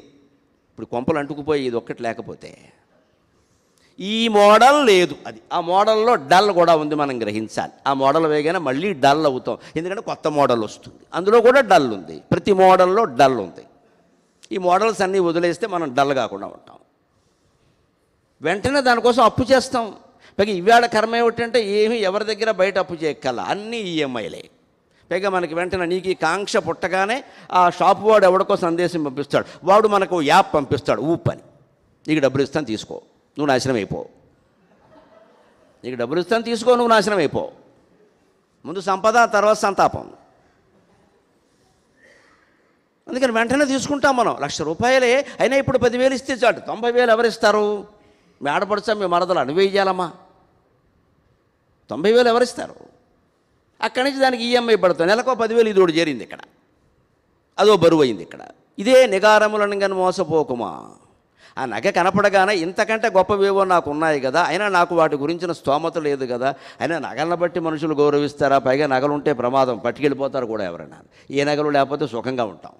ఒక్క చెవి రింగే బరువు అయిపోయి తీసేసాడు ఆయన, మనం ఇంకెన్ని తీసేయాలి ఇక్కడ? ఇది నిగారములను కానీ మోసపోకుమా. సారమెరుంగుమా విమల సత్యముగాంచుడకై తపించుమా. ఆ విమల సత్యాన్ని చూడడం కోసం నిర్మలమైన తపస్సు చెయ్యాలి. అదేదో ఆయన చేసి చూపించాడు. ఇది కల్పన కాదు, సత్యమును గన్గొన్న చేసిన ఆ తపమ్మే. సంకల్ప విహీనమౌ స్థితిని కాంసగజేసెను బాలునొక్కనిన్. ఆయన వయస్సు ఎంత? 1879 నుంచి 96లో ఆయన స్వీయ మరణానుభూతిని పొందే నాటికి ఆయన వయస్సు ఎంత చేస్తే 17 ఏళ్ళు లేవే. ఓటు హక్కు కూడా లేదే, మైనారిటీ కూడా తీరలేదే. బాలుడంటే బాలుడు, యువకుడుంటే యువకుడే, ఏం చెప్పడానికి లేదే. ఆ వయస్సులో మరణానుభూతి ఎవరో బంధువుల్లో పెద్ద ఆయన ఎవరో వెళ్ళిపోతే అసలు మరణం అంటే ఏమిటి అని పడుకుని ఆలోచిస్తే అంత తీవ్రానుభూతి ఆయనకు కలిగిందా? మన కళ్ళ ముందు ఎంతమంది వెళ్ళిపోయారండి, మన దయ వల్ల ఎంతమంది వెళ్ళిపోయారండి, మన తలనొప్పి తట్టుకోలేక. మనం ఎప్పుడైనా ఆలోచించాం ఈ విషయాన్ని? ఇదే వాళ్ళు వెళ్ళిపోగానే మనం ఏమనుకుంటాం, అది తగిన జాగ్రత్తలు తీసుకోలేదు అందుకే ఏం జాగ్రత్తలు తీసుకునే వెళ్ళిపోతాడు. ఇది ఉపయోగమేం లేదు ఇక్కడ, ఇది ఉపయోగమేం లేదు. బ్రహ్మదేవుడు సృష్టి అంతా చేశాక, భారతంలో ఉంటుంది చిత్రమైన కథ శాంతి పర్వంలో, సృష్టి అంతా చేసేట విపరీతంగా పెరిగిపోతుంది సృష్టి, ప్రతి జీవరాశి పెరిగిపోతుంది, కోట్లు కోట్లు కోట్లు కోట్లు, ఎక్కడ చోటు లేదు. అంటే మృత్యువు లేదు అప్పటికి, సృష్టి ప్రారంభంలో మృత్యువు లేదు, అంత పెరిగిపోతుంది. ఏం చేయాలో తెలియక ఏడ్చట. ఆ రోదన నుంచి రుద్రుడు పుట్టాడు. రోదన అధ్యాయతే ఇది రుద్రహ అంటారు. ఏం చేయాలి దానికి? చిన్నపిల్లాడు చూడండి, ఒక్కోసారి ఆట ఆడేటప్పుడు ఓ గిన్నెలో ఇంకో గిన్నె, ఓ పెట్టెలో ఇంకోటి ఏదో పెట్టేస్తాడు, అది రాక ఏడుస్తూ ఉంటాడు. ఇక్కడ పెట్టేసింది వాడే, రాలేదంటాడు. లేదా ఒక్కోసారి వాడు ఉన్న గదికి లోపల గడి వేసుకుంటాడు, బయట నుంచి మన్నదీయమంటాడు. లోపల వాడు గడి వేసుకున్నాడు, బయట నుంచి మన్నదీయమంటాడు. వాడు గడి వేసుకున్న విషయం వాడికి కూడా తెలియదు, ఒక్కోసారి కావాలనే చేస్తాడు. అలాగా బ్రహ్మదేవుడు లాంటి వాడు కూడా చేసిన పని ఏమిటంటే, సృష్టి అంతా పెరిగిపోతుంది, ఏం చేయాలో తెట్లా అని బాగా జుట్టు ఉంది కాబట్టి పీకేసుకున్నాడు, ఎడుతూ కూర్చున్నాడు. రోదనా జాయితే యత్ రుద్ర, ఆ రోదనంలోంచి రుద్రుడు పుట్టాడు. నువ్వేం కంగారు పడకో, నేను చూసుకుంటా అందరి సంగతి, నేను సంహారం కోసం పుట్టా అని ఆయన మృత్యువును పుట్టించాడు. అందుకే మృత్యుంజయుడు అన్న పేరు శివుడికి ఒక్కడికే ఉంటుంది మన పురాణాల్లో, విష్ణువుకు ఉండదు, బ్రహ్మదేవుడికి ఉండదు. మృత్యువుని ఆయన పుట్టించాడు, ఆయన చేతిలో ఉంటుంది. మృత్యుదేవత, స్త్రీ అనుకోండి పురుషుడు అనుకోండి, ఏదైనా దానికి ఏం రూపం లేదు ప్రత్యేకంగా. మృత్యుదేవతను పుట్టి ఈవిడ చూసుకుంటుంది, ఆ సంగతి అంతా వదిలే అన్నాడు. అప్పుడు ఆ మృత్యుదేవత అందట, అందరికీ అన్నీ మంచి పనులు చెప్పావు, వాయుదేవుణ్ణి వియ్యమన్నావు, అగ్నిదేవుణ్ణి మండమన్నావు, వంట చేసుకుంటారు, చలిగాచుకుంటారు, వాయుదేవుణ్ణి వియ్యమన్నావు, ప్రజలంతా బతుకుతారు, వరుణదేవుణ్ణి ప్రవహించమన్నావు, ప్రజలంతా సాగునీరు తాగునీరు సేవించుకుంటారు, నా కర్మ ఏమిటి, నాకు అందరినీ చంపే పని చెప్పావు, నన్ను అందరూ తిట్టుకుంటారు కదా, దిక్కుమాలిని మృత్యు అంటారు కదా, దిక్కుమాలిని మృత్యు అంటారు కదా, ఈ తిట్లన్నీ నేను పడాలా, అందుకని నాకు కాస్త మంచి పని చెప్పబోయే, ఈ పని నేను చేయను. అందుకే మరి అందరూ అన్ని పనులు చేయాలి కదా. అందుకని బ్రహ్మదేవుడు అలా అంటే అలాగా నువ్వు చెయ్యాలి, అందుకోసమే నిన్ను కన్నాము అంటే నాకు భయంగా ఉందంటే అని ఏడిచింది ఆ అమ్మాయి కూడా. మరి రోదన నుంచి పుట్టింది కదా, ఆ మృత్యుదేవత కూడా ఏడిచింది. అప్పుడు బ్రహ్మదేవుడు వెంటనే ఆ అమ్మాయి కళ్ళ నీళ్ళ దగ్గర కంటి రెప్పల కింద ఇలా దోసిడి పెట్టేట, ఆ దోసిడి నిండా కన్నీళ్లు పడ్డాయి. వెంటనే అన్నట్టు ఆయన, ఈ దోసిడి కన్నీళ్లలో ఎన్ని కారణాలు ఉన్నాయో మనిషి మృత్యువుకి అన్ని కారణాలు ఉంటాయి, నేను ఎవ్వడూ అనుకోడు, బీ సేఫ్ అన్నాడు. అంతే కూడా, స్కూటర్ ప్రమాదం వల్ల పోయాడు, గ్రహస్థి దోషం వల్ల పోయాడు, గుండెపోటు వల్ల పోయాడు, అతిగా ఆలోచించడం వల్ల పోయాడు, అసలే ఆలోచించకపోవడం వల్ల పోయాడు, ఏవో రకరకాలు అనుకుంటారు తప్ప మృత్యు వచ్చి పోయాడని ఒక్కడు కూడా అనుకోండి, నీకు ఎందుకు జై హింద్ అన్నాడు. అంతే ఒకటే లెక్క. ఇప్పటికి కూడా మన అనుభవాలు గమనించండి, వంకర కారణాలు ఏవో ఒకటి చెబుతూనే ఉంటాను తప్పితే వాడు కాలం పోయాడు మనం నిన్నటి వరకు బాగానే ఉన్నాడండి, ఈవేళ పోయాడు, లేకపోతే నిన్న పోయేవాడుగా, అదే మాట, నిన్నటి వరకు బాగానే ఉన్నాడు కాబట్టి ఈవేళ పోయాడు. అందుకని మృత్యువుకు అనేక కారణాలు ఉంటాయి. అందుకని దాన్ని జయించాలంటే దానికి తగిన తపన ఉండాలి. బాలుడు ఆయన 17 ఏళ్ల వయస్సులో జయించడం ఏమిటి, తపస్సు ఏమిటి, ఎలా కుదురుతుంది? పైగా పూర్తిగా తెలిసిన వ్యవహారం అని కూడా అనడానికి లేదు. ఒక గురువు లేడు, ఓ గ్రంథం చదివిన దాఖలా లేదు. పోనీ మామూలు చదువులో మార్కులు ఏమన్నా బాగున్నాయంటే అవి అత్యవసర మార్కులే సరిగ్గాను. 100కి 35 మార్కులు, అవి కూడా తక్కువ వచ్చాయని వాళ్ళ అన్నగారు కోప్పడ్డారు, అనవసరంగా చదివిస్తున్నావు నేను, ఎందుకంటే ఈయన అప్పుడప్పుడు జనాన్ని కూర్చునేవాడు అయోమయంగా. అందుకని అవి ఆ చదువులోనూ సరిగ్గా లేదు, ఈ జ్ఞానము ఎవరి దగ్గర పొందిన దాఖలా లేదు. కానీ ఆయన చేసిన తపస్సు ఎటువంటిది? కల్పన కాదు, సత్యమును కనుగొన్న చేసిన ఆతపమ్మె సంకల్ప విహీనమౌ స్థితిని కాంసగజేసెను బాలునొక్కనిన్. స్వల్పమే ఆ తపస్సు 10 జన్మల పెట్టు అరుణాచలమునన్. స్వల్పమే ఆ తపస్సు 10 జన్మల పెట్టు అరుణాచలమునన్. నిల్పుము బుద్ధి శ్రీరమణ నిర్మల తత్వమునన్ ప్రశాంతికై. నిల్పుము బుద్ధి శ్రీరమణ నిర్మల తత్వమునన్ ప్రశాంతికై. ఇది కల్పన కాదు, 100 ఏళ్ల క్రితం మన కళ్ళ ముందు జరిగిన విషయం ఇది. అప్పుడు ఉన్న వాళ్ళందరూ చూశారు కదా. మనం లేకపోవచ్చు, మన తల్లులు తండ్రులు ఉన్నారు, మన తాతలు అమ్మమ్మలు ఉన్నారు, వాళ్ళు చూసే చెప్పారు. అబద్ధం ఎక్కడుంది ఇందులో? సత్యాన్ని కనుగొనడం కోసం ఆయన తీవ్రమైన తపస్సు చేశాడు. ఎంత తపస్సు అంటే ఇక్కడ సాగట్లేదంటే అక్కడికి వెళ్ళాడు, అక్కడ సాగట్లేదంటే ఇంకో చోటకి వెళ్ళాడు. కానీ నేను తపస్సు చేసుకుంటున్నాను, మీరెవరు ఇక్కడికి రావద్దు, వస్తే శపిస్తా, ఈ నాటకాలు ఆడలేదు. ఇదంతా క్రోధం. నువ్వు తపస్సు చేసుకుందుకు ఇవాడు వచ్చావు ఇక్కడికి, మేము అప్పటి నుంచో ఇక్కడ ఉంటున్నాం. చివరికి పిల్లలు అర్థం కాక ఆయన ఏదో గోచి పెట్టుకుని ఉన్నారని రాళ్ళు పెట్టి కొడితే అక్కడి నుంచి వెళ్ళిపోయి ఎవరికి అందకుండా పాతాళ గుహలో శివలింగం దగ్గర క్రిములు కీటకాలను తట్టుకుంటూ చేశాడు. కానీ అక్కడ ఒక అంగరక్షకుడిని శిష్యుడిని పెట్టుకుని ఎవరిని కొట్టకుండా నువ్వు చూసుకో, తర్వాత పీఠం పెట్టాక నువ్వే పీఠాధిపతి అని అనలేదు ఆయన. ఈ బిజినెస్ లేవు ఇక్కడ. పైగా అడిగితే పక్కన ఉన్న ఆయన ఒక ఆయన అడిగితే కూడా ఏమన్నాడంటే ఇది వాళ్ళ కొండ, వాళ్ళు తిరుగుతున్నారు, గొర్రెల కాపర్లు గోవుల కాపర్లు, వాళ్ళ కొండకి నేను వచ్చాను, వాళ్ళని ఏం చేయొద్దనడానికి నేనేవాడిని, నేనే వెళ్ళిపోవాలి అని కిందకి వెళ్ళిపోయాడు. అక్కడే ఉండిపోయాడు అలాగా. అది గాఢమైన తపస్సు అంటే అర్థం. అది 10 జన్మల పెట్టేది అరుణాచలం మనం. అరుణాచలానికి అంత ప్రఖ్యాతి, అంత విశిష్టత ఎందుకు వచ్చాయంటే దయచేసి గమనించండి. ఆయన తపస్సు వల్ల వచ్చాయి, ఆయన తపస్సు వల్ల వచ్చాయి. అటువంటి వాడు తపస్సు చేసిన చోటకి ఇచ్చి మనం కూడా తపస్సు చేయాలి. తపస్సు చేత కాకపోతే జపమైనా చేయాలి, జపం చేత కాకపోతే నామస్మరణైనా చేయాలి, ఏమీ చేత కాకపోతే నోరు మూసి కూర్చోవాలి. అసలు ఇక్కడ రాజకీయాలు కానీ లౌకిక వ్యవహారాలు కానీ వేరే ఏ రైలు ఎక్కొచ్చా ఏదో ఒకటి ఎక్కొత్తా, నీకు ఎందుకు గొడవ, ఇవన్నీ కూడా అనవసరం. వీలైనన్ని మాటలు తగ్గించేయాలి. అప్పుడు నిల్పుము బుద్ధిశ్రీ రమణ నిర్మల తత్వమునన్ ప్రశాంతికై. అప్పుడు మన బుద్ధి రమణ మహర్షి చెప్పినటువంటి నిర్మలమైన తత్వంలో కొద్దిసేపు అయినా నిలబడుతుంది. ఎందుకంటే ప్రశాంతికి. నేను నిన్న రాత్రి రాగానే కార్యకర్తలు నా యందు అనురాగంతో ఆ ధ్యాన మందిరం చూపించారు, సమాధిని చూపించారు. నాకు అక్కడికి వెళ్ళగానే ఇక ఇంతకంటే ప్రశాంతత ఎక్కడైనా ఉంటుందా అనిపించింది. ఆశువుగా పద్యం చెప్పే అలవాటు ఉంది కాబట్టి మనస్సులో అనిపించింది, ఈ ప్రశాంతత కోసమే ఎల్లవేళలందు ఎదురు చూచుచునుందు, ఈ ప్రశాంతత కోసమే ఎల్లవేళలందు ఎదురు చూచుచునుందు, ఇందుకోసము ఏదైనా ఎంతది అయినా, ఇందుకోసము ఏది అయినా ఎంతది అయినా నే తృణమ్ముగాగ భావింతు, నే తృణమ్ముగాగ భావింతు కాన నే గరికపాటి. మా ఇంటి పేరు గడ్డిబెరక ఎందుకు ఏంటంటే ఈ ప్రశాంతత కోసం ప్రపంచాన్ని అంతటినీ గడ్డిబెరక కిందే భావిస్తాను నేను, అందుకే గరికపాటి. ఈ ప్రపంచం గడ్డిబెరకే, అంతకుమించింది ఏం లేదు ఇక్కడ.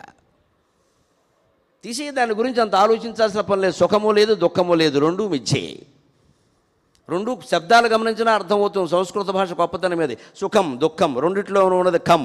ఖం అంటే శూన్యం. ఆకాశము సురవర్త్మఖం అంటారు అమరకోశంలో.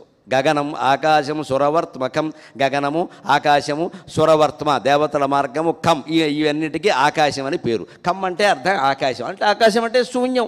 ఆకాశం ఉందంటే ఉంది, లేదంటే లేదు. ఆకాశం ఏదంటే ఎవరినైనా చూపించమనండి, పైకి చూపిస్తారు. ఎక్కడుందో చెప్పమని. మబ్బులుగా ఉన్నాయి కదా, మబ్బులుంటే మబ్బులు ఉన్నాయి, ఆకాశం ఎక్కడుంది? సూర్యుడు ఉన్నాడు కదా, సూర్యుడు ఉన్నాడు, ఆకాశం ఎక్కడుంది? చంద్రుడు ఉన్నాడు కదా, ఆకాశం ఎక్కడుంది? మొత్తం మీద సూర్యుడు చంద్రుడు మబ్బులు అన్నీ పోగయ్యేదానికి కూడా ఆకాశం అని మనమే పేరిట్టాం. నిజానికి ఆకాశం మిథ్య. ఏది చూసినా మిథ్యే. దాని లోతుల్లోకి వెళ్ళి చూస్తే ఏదైనా మిథ్యే. మనం ఎందుకు సత్యం అనుకుంటున్నాడో లోతుల్లోకి వెళ్ళి చూసే అలవాటు మనకు లేదు. పైపైన దేవుకోవడమే అలవాటు ఎంతసేపు. ఎందుకంటే విగ్రహం కనపడగానే ఓ కాళ్ళమే పడిపోవడం, పామేయడం పామేయడం పామేయడం తోమేయడం మనకు అలవాటు అంతే. ఇంకా దానికి మహిమలు మాయలు పుట్టించేయడం, పుస్తకాలన్నీ రాసేయడం ఇక్కడ. ఇప్పుడు పైగా పుస్తకం కూడా రాయక్కల, ఒక్క మాట యూట్యూబ్లో పేలితే చాలు వెళ్ళిపోతుంది తెల్లారేసరికి. ఎవడో ఒకడు చూస్తాడు, మనకంటే అజ్ఞానం ఉంటాడుగా. మనం సగం అజ్ఞాని, వాడు పూర్ణ అజ్ఞాని, అందుకని వాడు చూస్తాడు. అజ్ఞ అక్కడికి వెళ్ళి ఇలాగా ఒక్కసారి తల తాకించగానే తల పగిలిపోవడం ఖాయంటే వెళ్ళిపోతాడు వీడు. నువ్వు ఎక్కడ తాకించినా ఏం చేసినా బుర్రలోకి వెళ్ళే విషయం వెళ్ళాలి, మళ్ళీ ఇంటికి వెళ్ళి మననం చేయాలి. ఇక్కడ నేను ఎంత చెప్పినా నాకు వంట పట్టదు, మీకు వంట పట్టదు. నాకు కొంచెం సత్కారమైనా చేస్తారు, మీకేం చేస్తారు? ఊరికే వచ్చి కూర్చున్నారు ఇక్కడ. మీరు ఆలోచించాలి బాగా, ఇది చెప్పింది ఏమిటి, ఎందుకు చెప్పారు, ఇందులో ఇది ఎందుకు అని ఇంటి గదుల్లో కూర్చొని ఆలోచించాలి. ఆశ్రమంలో కాదు, ఇంటికి వెళ్ళాక కూడా ఆలోచించాలి. శ్రవణం మననం నిధిధ్యాసనం. ముందు వినాలి, శ్రవణం, మననం, దాన్ని మననం చేసుకోవాలి, రిపిటేషన్. నిధిధ్యాసనం, ధ్యాస అంటే ధ్యానం, దిధ్యాస అంటే ధ్యానం చేయాలనే కోరిక. నిధిధ్యాస, నిర్దిష్టమైన దిధ్యాస, ధ్యానం చెప్ప ఇంకా నాకేం వద్దు అనేంత కోరుకుండాలి. అంచేది ఈ ప్రశాంతత మనకి ఇవాళ సమాధి దగ్గర, మాతృభూతేశ్వరాలయం దగ్గర, రమణ మహర్షి భోజనం చేసిన చోట, ఆయన కూర్చున్నాడని చెబుతున్న చోట మనకి వెళ్ళగానే ఏదో ప్రశాంతత వచ్చింది, ఏదో ప్రశాంతత వచ్చింది. అక్కడికి వెళ్ళగానే మనస్సంతా అదోలో అయిపోయిందని మనం ఏదో చెప్పేస్తూ ఉంటాం. పైగా ఇది ఎదుటి వాళ్ళతో చెప్పడంలో మనకి చాలా ఆసక్తి ఉంటుంది, నిజంగా కలిగిన దానికంటే. అంటే మనకి ఏదో అయిపోయిందని వాళ్ళు ఏదో అనుకోవాలి. మొత్తం మీద మనం ఏమీ పొందలేదంటే ఎందుకు వచ్చినట్టు? అందుకే ఈ చెప్పకుండా మాట్లాడకుండా ఊరుకుంటే నిజంగా పొందేమో లేదో మనకు తెలిసిపోతుంది. చెప్పడం మొదలెట్టామంటే అబద్ధమే వస్తుంది చాలా వరకు. ఎందుకంటే వాళ్ళు ఏమీ పొందలేదంటే ఎందుకు వచ్చామంటారు, బాగుండదని. వాళ్ళు ఏదో పొందారు, మనం ఏదో పొందాం. ఎవరు ఏమీ పొందలేదు. ఎందుకంటే పొందడానికి వారి మనసు సిద్ధంగా లేదు. పొందడానికి వారి మనసు సిద్ధంగా లేదు. రిసీవింగ్ ఎండ్ అనేది సిద్ధంగా ఉన్నప్పుడు సెల్ ఫోన్ ఛార్జింగ్ ఎంత చేసినా ఒకటే ఛార్జింగ్ ఎక్కదు. రిసీవింగ్ ఎండ్ సిద్ధంగా లేదు అక్కడ. నువ్వు ఊరికే పెట్టా, గంట సేపడ పెట్టా, స్విచ్ చేయలేదు, అసలు చూడరాదా విషయం. ఒకవేళ వేసావు, ఈ వైర్లో లోపం ఉంది, అది చూడరాదా? లేదు నీ సెల్ ఫోన్లో లోపం ఉంది, అది చూడరాదు. ఏమీ లేకుండా గంట పెట్టా, 2 గంటలు పెట్టామంటే నేను ప్రతి పౌర్ణమికి వస్తా, ప్రతి ప్రదక్షిణం చేస్తా, ఆర్టీసీ వారు బాగుపడతారు, రైల్వే వారు బాగుపడతారు, మనకేం కలిసి వస్తుందో నాకు తెలియదు. ఇక్కడ జనం పెరిగిపోతారు విపరీతంగా. దక్కవలసిన వాళ్ళకు కూడా ఆనందం దక్కదు. అంటే 100 సార్లు వచ్చా, 1000 సార్లు వచ్చా అని చెప్పకండి. అసలు ముందు రావడం తగ్గించండి. మొహమాటం లేకుండా చెబుతారు, రావడం తగ్గించండి. ఈ పొందిన జ్ఞానాన్ని ఇంటి దగ్గర ఉండి అనుభూతి చెందే ప్రయత్నం చేయండి. అప్పుడు నిజంగా ఆ నిర్మలమైన తత్వంలో మనం బుద్ధిని నిలపగలుగుతాం. తపస్సులో ఉండగా ఏ దివ్యమైన అనుభూతి చెందాడో అదే లభిస్తుంది. ఆ తపస్సు ఎటువంటిది? ఒక రకంగా పోలిస్తే వృక్షం, ఒక రకంగా పోలిస్తే నదీ ప్రవాహం, ఇంకో రకంగా పోలిస్తే గుడిగంటల సవ్వడి. ఎవడీ జీవన వృక్షజాలముల ఒక్కింతైన స్వార్థ ప్రబాళ విలాసమ్ముల నొప్పబోక. ఎవరీ జీవన వృక్షజాలముల ఒక్కింతైన స్వార్థ ప్రబాళ విలాసమ్ముల నొప్పబోక. దృఢ వైరాగ్యాసిధారాగతిన్ తవులం చేసియు, దృఢ వైరాగ్యాసిధారాగతిన్ తవులం చేసియు. త్యాగ పల్లవ వితానంబు ఆర్ద్ర శాఖావళిన్ చివురింపంగ తపంబు చేసెను అతడా శ్రీ బ్రాహ్మణ స్వామియే. ఎవరి జీవనది ప్రవాహములలో, ఎవడి జీవనది ప్రవాహములలో ఈ జాతీయ గీత విధానం మగు శాంతి మంత్రమును సంధానించి. ఎవడి జీవనది ప్రవాహములలో ఈ జాతీయ గీత విధానం మగు శాంతి మంత్రమును సంధానించి. సంతప్త మానవ కేదారములందు శాంతి సమతానంద ప్రవాళములే చివురింపంగ తపమ్ము చేసెను అతడా శ్రీ బ్రాహ్మణ స్వామియే. ఎవడీ కొండల గుండెలందు మునియై, ఎవడీ కొండల గుండెలందు మునియై ఏకాంత నిశ్శబ్ద సంభవనాదంబున సర్వబంధము దిగ్బంధంబుగా వించి రుద్రవితేజంబున ఎల్ల చీకటుల పరంద్రోలుచున్ జ్ఞానరాశి వరింపంగ తపమ్ము చేసెను అతడా శ్రీ బ్రాహ్మణ స్వామియే. ఆయన తపస్సు 3 విధాలుగా సాగింది. 3 విధాలనేది ఆయనకి తెలియదు, మనం వర్ణించుకునే విధానమే అంతే. అదంతా ఒకటే విధానం. అక్కడ త్రిపుటి ఏకమైపోయింది. చూసేవాడు, చూసే వస్తువు, చూడడం, ఈ 3 ఏకమైపోయినాయి. ద్రష్ట, దృశ్యము, దర్శనము 3 ఏకమైనాయి. ఇదే త్రిపుటి ఏకీకరణ అంటారు. కానీ మనకి తెలుసుకునేలా చెప్పుకోవాలంటే అదొక వృక్షం అనుకోండి. ఎవరి జీవన వృక్షజాలముల ఒక్కింతైన స్వార్థ ప్రవాళ విలాసముల నొప్పబోక. నా జీవితం అనే వృక్షంలో ఇక స్వార్థం అనే చిగురు చిగురించడానికి వీల్లేదు, త్యాగం తప్ప. త్యాగ పల్లవ దృఢ వైరాగ్యాసిధారాగతింతవులంజేసి. దృఢమైన వైరాగ్యం అనే ఖడ్గంతో ఆయన కోరికల్ని ఖండించాడు. ఎంత దృఢమైన వైరాగ్యమో తెలుసా? ఎంత దృఢమైన వైరాగ్యమో తెలుసా? ఒక ఆయన పట్టుబట్టలు నేసి, నాకు వ్యాపారంలో నష్టపోయానండి, కోట్ల రూపాయలు, రమణాచలానికి ఇక్కడికి వచ్చానండి. ఇక్కడికి 4-5 సార్లు వచ్చాక నాకు వ్యాపారంలో లాభం వచ్చిందండి. అందుకని నేను మీ రుణం తీర్చుకోవడానికి ఏదో రకంగా భక్తితో నేను స్వయంగా పట్టుబట్టలు నేశానండి. మాది నేతగాళ్ళకి సంబంధించిన వర్గం, అందుకని నేనే నేశానండి. ఈ ఒక్కటి కట్టుకోండి అంటే ఆయన మామూలుగా శాంతంగా ఉంటారు కాబట్టి అలా చూశారు, వదిలేశారు. పక్కన పళనిస్వామి వాళ్ళు వీళ్ళు ఉండి చెప్తూనే ఉన్నారు, సైగలు చేస్తున్నారు. అబ్బే మనం చాలా దేవాంతకులం కదా, మన పట్టు నెగ్గాల్సిందే. ఇది అందరం గుర్తుంచుకోవాలండి. ఒకరిని గౌరవించి జ్ఞాని అని మనం గౌరవించినప్పుడు ఆయన చెప్పినట్టు మనం వినాలి. మన కోసం ఆయన లాక్కూడదు. ఇక్కడికి పాదాభివందన వద్దంటే మానయ్యి, ఫోటో వద్దంటే మానయ్యి, వెంటనే మానయ్యి. మాకు మీరంటే అభిమానం ఉండి, నేనంటే అభిమానం ఉంటే నేను చెప్పినట్టు నువ్వు వింటావా, నువ్వు చెప్పినట్టు నేను వినాలా? ఇది ఎక్కడ అభిమానం? విచిత్రమైన దీని అహంకారం అంటారు, అభిమానం అనరు దాన్ని, అహంకారం అంటారు దాన్ని. మనం అంగీకరించడం అభిమానం ఉంటుంది. అభిమానం పెద్ద అహంకారం. అసలు ఈ చుట్టూ చేరే వీళ్ళే పాడు చేసేస్తారు మొత్తం వ్యవస్థనే. ఆయన అలా చూశాడు, వదల ఒక్కసారి కనీసం కట్టుకుని వదిలేయండి. వెంటనే ఆయన ఆ పళ్ళెం ఇలా విసిరాడు, రోడ్డు మండిపోయి. అంత కోపం వచ్చింది ఆయనకి, కోపం రానివాడికి. ఇలా విసిరాడు. మీకు చెప్తే అర్థం కాదు. ఒక పట్టుబట్ట తయారవడానికి ఎన్ని పట్టు పురుగులు చచ్చిపోతున్నాయో మీకు తెలుసా? ఎప్పుడైనా ఆలోచించారా? పట్టు అని పట్టు కూర్చుంటున్నారు. ఎక్కడ 2 లక్షల పట్టు పురుగులు చచ్చిపోతే ఒక బట్ట తయారవుతుందిరా సన్నాసి. నేను పట్టుబట్ట కాదు, ఏ బట్ట కట్టుకోకుండా గోచిపెట్టు కూర్చున్నాను ఇక్కడ. నువ్వు నాకు పట్టుబట్టలు పట్టుకొస్తావు. పైగా నేను స్వయంగా నేసా. ఈ స్వయంగా అనేది పోవడమే జ్ఞానం. అంటే ఎవరో నేస్తే మనకి సరిపోదు. ఇక్కడ నేను బాగా ఉంది. ఇంక నీకు రమణ మహర్షి ఎందుకు పని లేక? ఈయన విరమణ మహర్షి, దాని నుంచి విరమణ. ఒక పట్టుబట్ట కట్టుకుంటున్నామంటే 2 లక్షల పురుగులను చంపాం మనం ఇక్కడ. మనం ఎలా ఆలోచిస్తామంటే మనం ఒక్కళ్ళం మానేస్తే ఆగుతుంది ఏమిటి? అంటే 140 కోట్ల మంది ఒక తీర్మానం చేసుకోవాలా పార్లమెంట్లో పట్టుబట్టలు కట్టద్దని. అంతవరకు మనం మానలేమా? ఇది మన ఆలోచనకు సంబంధించిన విషయం. నేను ఈ విషయాన్ని 7-8 ఏళ్ల క్రితం రమణ మహర్షికి సంబంధించిన గ్రంథంలో చదివా. ఆ రోజు నుంచి ఈ రోజు వరకు పట్టుపంచి కట్టలేదు. నేను పట్టుకండు పోవేలా మానేశానంతే. మానేయచ్చు, హాయిగా మానేయచ్చు. ఇప్పుడు నేను మానేసినందున వాడు పట్టు పరిశ్రమలో ఎవరు పేదవాళ్ళు అయిపోలేదు. లోకమే అది నడుస్తూ, అదో మాలోకం, అదో పిచ్చి మాలోకం నడుస్తూనే ఉంటుంది. నీ దారుండా ఉండొచ్చు కదా. మనకు అలా ఉండడం ఇష్టం లేక ఏం చేస్తామంటే మాత్రం అందరూ ఉండాలిగా అంటే నీకు కూడా ఉండడం ఇష్టం లేదు. చెప్పరాదా? మురిక్కాలంలో ఈత కొట్టాలని ఉంది నీకు గంగానే చూపించినా అర్థం కావట్లా. మనకు ఆ మురిక్కాలవే బాగుంది. అందుకని మనం తప్పించుకుందుకు ఏమంటామంటే అందరూ ఉండరు కదా. అందరూ ఉండడం కూడా నీకెందుకయ్యా? నువ్వు ఉండొచ్చు కదా. మనం అలా అనవండి. వెంట మనకి ఏదో చేయాలని ఉంది ఇక్కడ, తప్పైనా సరే దాన్ని అందరూ చేయడంతో సమర్థించుకుంటాం మనం. లోకమంతా అలాగే ఉంది కదా, లోకమంతా అలా లేదు. లేని వాళ్ళు కూడా చాలామంది ఉన్నారు. అధర్మాత్ములనే మనం ఉదాహరణగా ఎందుకు తీసుకోవాలి? ధర్మాత్ములు బోల్డు మంది ఉంటే. నాకు గోచి పెట్టుకుని ఆయన ఉదాహరణగా కనపడ్డాడు. ఎప్పుడో 7-8 ఏళ్ల క్రితం ఆయనకి సంబంధించిన నీలంరాజు లక్ష్మీప్రసాద్ గారిని మహానుభావుడు, గొప్ప రచయిత రమణ మహర్షి, జిడ్డు కృష్ణమూర్తి గారు నిసర్గదత్త మహారాజు గురించే పుస్తకాలు రాస్తాడు, ఇంకెవరి గురించి రాయడే. ఆయన ఏకాంతము ఒంటరితనము అని ఒక పుస్తకం రాశాడు. అందులో ఉంది ఈ మాట. అది చూసి నేను, ఓయ్ బాబోయ్, ఇందులో ఇంత హింస ఉందా? ఎందుకు వచ్చింది? మానేద్దాం. ఏం మామూలు బట్టలు లేవా? ఒకవేళ ఇందులో కూడా ఏదైనా ఉందని చెప్తే అది కూడా మానేద్దాం ఏమిటట?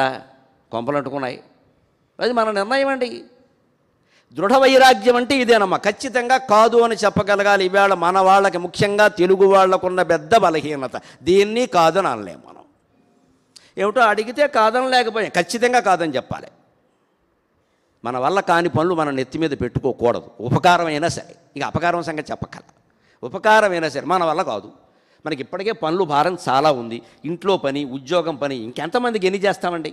మనం మంచి పుస్తకం చదువుకోవాలా, జ్ఞానం పొందాలా, ఇంకా పెంచుకుంటూ ఉంటాం ఊరికే. చెప్పేయాలి ఖచ్చితంగా, మా వల్ల కాదమ్మా మీరు చేసుకోండి, ఏమనుకోకండి అని చెప్పాను. తెలుగులో చెప్పడం మొహమాటం అయితే డోంట్ థింక్ అదర్వైజ్ అంతే. డోంట్ మైండ్ అంటే నాకు అప్పుడప్పుడు మైండ్ లేదేమో అనిపిస్తూ ఉంటుంది అసలు. అందుకే ఏదో don't mind, don't think otherwise, bold పదాలు ఇంగ్లీషులో ఉన్నాయి. తెలుగులో చెప్పలేని మాటలన్నీ, పనికిమాలిన మాటలన్నీ ఇంగ్లీషులో చెప్పచ్చు హాయిగాను. ఏదో అయిపోయి మనకు సమయం కలిసి వచ్చింది. ఊళ్ళో వాళ్ళ పనులన్నీ నెత్తి మీద పెట్టుకుని చివరికి ఏది చదవడానికి కూడా అవకాశం లేక 70 ఏళ్ళు రాకుండానే పైకి వెళ్ళిపోయాక చేసేది దేవుడు మళ్ళీ ఒక్కొక్క పొందయి పుట్టడం తప్ప అప్పుడు చదువుతామా?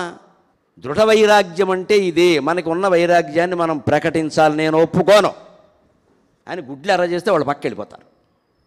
ఆ గుడ్లు ఎర్ర చేయడం కూడా ఒక నటనే. ఆయన కోపం వచ్చింది ఏమిటి అనొద్దు. కోపాన్ని తెచ్చుకుంటారు. రామాయణంలో వాల్మీకి చెబుతాడు, రాముడు కోపం రాదుట, తెచ్చుకుంటాడు. కోపం తెచ్చుకోకుండా రావణాసురుని ఎలా చంపుతారండి? సంతోషంగా చంపుతారా, సంతృప్తిగా చంపుతారా? తీవ్ర బాణం వేసి రావణాసురుడు లాంటి వాడు పోవాలంటే కోపం రావాలంటే తెచ్చుకోవాలి. మనమేనా అంతే, కోపం దానంతట అది రాకూడదు, వచ్చిందంటే మనం బలహీనమయ్యాం. కానీ తెచ్చుకోవాలి. అమ్ముల పొదులోంచి అస్త్రాన్ని లాగినట్టే కోపాన్ని లాగాలి. అవి బాణం వేసాక వదిలేసినట్టే వదిలేయాలి ఆ విషయాన్ని. ఇంకా లోపల పెంచి వేసుకుని కక్ష పెంచుకుంటే మనకి బీపీ వస్తుంది ఇక్కడ. అప్పుడు ఆ అస్త్రం మన మీదే పనిచేసింది. అంటే కోపాన్ని ప్రదర్శించాలి. కొంతమంది మీద కోపం ప్రదర్శించకపోతే పనులు అవ్వవు. మందలించాలి, లేదా వదిలే ఆ విషయాన్ని, వెంటనే వదిలేయి. అది దృఢ వైరాగ్యం. త్యాగపల్లవ వితానం భాద్రశాఖావళింతగులం చేసియు. ఆ చెట్లకి జీవితం అనే వృక్షానికి ఉండేటువంటి కాంక్షలని తుంచేసి త్యాగం అనే చిగురించేలా చేశాడు ఆయన. అలాంటి తపస్సు చేశాడు. మనం కూడా ఆ కోరికల్ని జయించగలిగితే, కోరికల్ని కనీసం తగ్గించుకోగలిగితే అది చేయగలుగుతాం. ఎవడి జీవ నది ప్రవాహములలో ఈ జాతీయ గీత విధానం మగు శాంతి మంత్రమును సంధానించి సంతప్త మానవ కేదారములందు శాంతి సమతానంద ప్రవాళములే చివురింపంగ తపమ్ము చేసెను అతడా శ్రీ బ్రాహ్మణ స్వామియే. అప్పట్లో ఆయన్ని బ్రాహ్మణస్వామి అనేవారు. తర్వాత నా కావ్యకంఠ గణపతిమణి గారు వచ్చాక భగవాన్ రమణ మహర్షి అని పెట్టాక అందరూ అలా పిలవడం మొదలుపెట్టారు. ఆయన ఏదీ పట్టించుకోవాలి. ఈ రమణ మహర్షి అన్నప్పుడు ఆయన ఏదో పద్మశ్రీ బిరుదంలా ఏం భావించలేదు ఆయన. బ్రాహ్మణస్వామి అన్నా ఏమనుకోవాలి, వెంకటరామన్ అన్నా ఏమనుకోవాలి, ఏదో పేరు ఉండాలి కదా అని వాళ్ళు పిలుస్తారు అని వదిలేశారు అంతే. బాలస్వామి అన్నా ఏమనుకోవాలి, ఏదో ఎవరు పిలవడానికో పేరు ఉండాలి కదా, ఏముంది దానికి అనే వదిలేశాడు. మన పేరు గురించి కూడా మనం అంత తేలిగ్గానే తీసుకోవాలి. దాని గురించి అంత పట్టుదలకి పోవాల్సిన అవసరంలా. ఆ ఊరు పేరు లేకుండా అనామకంగా ఉండిపోగలిగిన వాడికే ఆత్మజ్ఞానం చాలా సులభంగా లభిస్తుంది. మనం ఎక్కడికి వెళ్ళినా సరే మనం అక్కడ ఫోటోలు ఎందుకు దిగుతామంటే ఈ పేరు కోసం, ప్రతిష్ట కోసం. పవిత్రమైన రమణ మహర్షి ఆలయం దగ్గరికి వచ్చి ఇక్కడ మనం ఫోటోలు మనం నిలబడి దిక్కకూడదు అసలు. దాన్ని తీసుకుని వెళ్ళిపోవచ్చు కావాలంటే వారు అనుమతిస్తే. అది కూడా అక్కడ ప్రొహిబిటెడ్ అంటే ప్రొహిబిటెడ్, తీసేయి. కానీ మనం ఏమనుకుంటాం, ఓ గుడి దగ్గర పక్కన నిలబడతాం, అది గుడి, మనం ఇక్కడ వల్లకట్లో ఉంది, మన ముఖం ఎక్కడ, మనం లేకపోతే నష్టమా? పైగా ఫోటో చూసినప్పుడల్లా మనమే గుర్తొస్తాం, గుడి గుర్తురాదు మనకి. ఏమిటో ఇంకో చీర కట్టుకోవలసింది, మంచిది. గుడి పోయింది, ఇంక నువ్వు ఫోటో ఎందుకు తీసావు ఇక్కడ? అంతే. ఫోటో నిజంగా మనం చూడాలంటే మనం ఉండకూడదండి అక్కడ. అహం లేకపోవడం అంటే అదే. మన గొప్పవాళ్ళు ఎవరన్నా కనపడినప్పుడు కూడా ఫోటో దిగుతాం, వాళ్ళని తీయండి, వాళ్ళ పక్కన మనం నుంచోవాలి, వాళ్ళ భుజం మీద చెయ్యాలి. రేపొద్దున కంపెనీ పెట్టి మూసేయాలి, వాడికి అప్రతిష్ట రావాలి. వాడు కంపెనీ మూసేసారంటే వీడు గరికిపాటి వారితో ఫోటో దిగాడంటే ఇప్పుడు నన్ను వేస్తారు అక్కడ. మరి ఇప్పుడు ఫోటో దిగే వాళ్ళందరూ ఏం కంపెనీలు పెట్టారో మాకు తెలియదు కదా, ఎలా ఉంటారో. ఇది మనమే ఆలోచించుకోవాలి. ఎందుకంత పక్కన నుంచి ఫోటో దిగాలనుకుంటున్నాం, అవసరం ఏంటి? అంత ఆరాధ్యుడుగా భావిస్తూ దూరం నుంచి తీసుకో, లోపల పెట్టుకో. మన అహం అండి ఇదంతా, కనిపించిన అహం ఇది. దీన్ని అభిమానం అంటాం, మన అభిమానం కాదు, ఇది అహం. అప్పివలసిందే మొత్తం అంతా. అది ఇది ఏదున్నా కూడా జీవనది ప్రవాహంలో శాంతి ఉండదు. అహం ఉన్నంతకాలం శాంతి ఉండదు. అది ఆయనకి లేదు. అందుకని ఆయన ఎవరిని పక్కన, ఆ కాలంలోనే ఎంతోమంది మహానుభావులు, జిడ్డు కృష్ణమూర్తి గారు లాంటి వాళ్ళు అందరూ ఉన్నప్పటికీ వాళ్ళెవరినీ కలిసే ప్రయత్నం ఈయన చేయలేదు. వాళ్ళెవరూ తన దగ్గరికి రావాలని కోరుకోలేదు. ఇవాళ జ్ఞానులు లేకపోతే యోగులు, పీఠాధిపతులు అన్నవాళ్ళు అలా ఉండగలుగుతున్నారా? ఎవరు వస్తారా అని చూస్తున్నారు. నమశివాయ. రావడానికి ఏర్పాట్లు కూడా చేస్తున్నారు. మరి ఈయనైతే ఎలా ఉన్నాడు? దృఢ వైరాగ్యం అంటే రాష్ట్రపతి గారికి మిమ్మల్ని చూడాలనుందండి, తగిన ఏర్పాటు చేస్తారు, ప్రత్యేక విమానం అక్కడికి రమ్మంటున్నారు అంటే ఆయనకి నన్ను చూడాలని ఉందా? నాకు ఆయన చూడాలని లేదు అన్న మహావిరాగి రమణ మహర్షి. ఉండగలగాలి అలాగా. మనకి రాష్ట్రపతి అక్కర్లేదండి, రంగంపూడి సర్పంచ్ పిలిస్తే చాలా వెళ్ళిపోతాం వెంటనే పరిగెట్టు. అదే వైరాగ్యం అని. రానే వెళ్ళిపోని, ఆయనకి రావాలంటే చూడాలంటే ఆయన రమ్మను, నేను ఎందుకు వెళ్ళడం? వచ్చారు, రాష్ట్రపతి వచ్చారు, ఉపరాష్ట్రపతి వచ్చారు, అంతా చూసుకుని వెళ్ళారు, కూర్చున్నారు, వెళ్ళారు. మైసూరు మహారాజు లాంటి వాడు నాకు ప్రత్యేకోపదేశం కావాలంటే రమణ మహర్షి చెప్పిన మాట మా గుండె పగిలిపోతుంది. నిజంగా జ్ఞానం ఉన్నవాడికి నాకు ప్రత్యేకోపదేశం కావాలంటే ఏ ప్రత్యేకత లేకపోవడమే నా ఉపదేశం అన్నాడు ఆయన. నువ్వు ప్రత్యేకోపదేశం అంటావేమిటాయి? ప్రత్యేకత ఉందేనే కదా నేను చెబుతున్నది.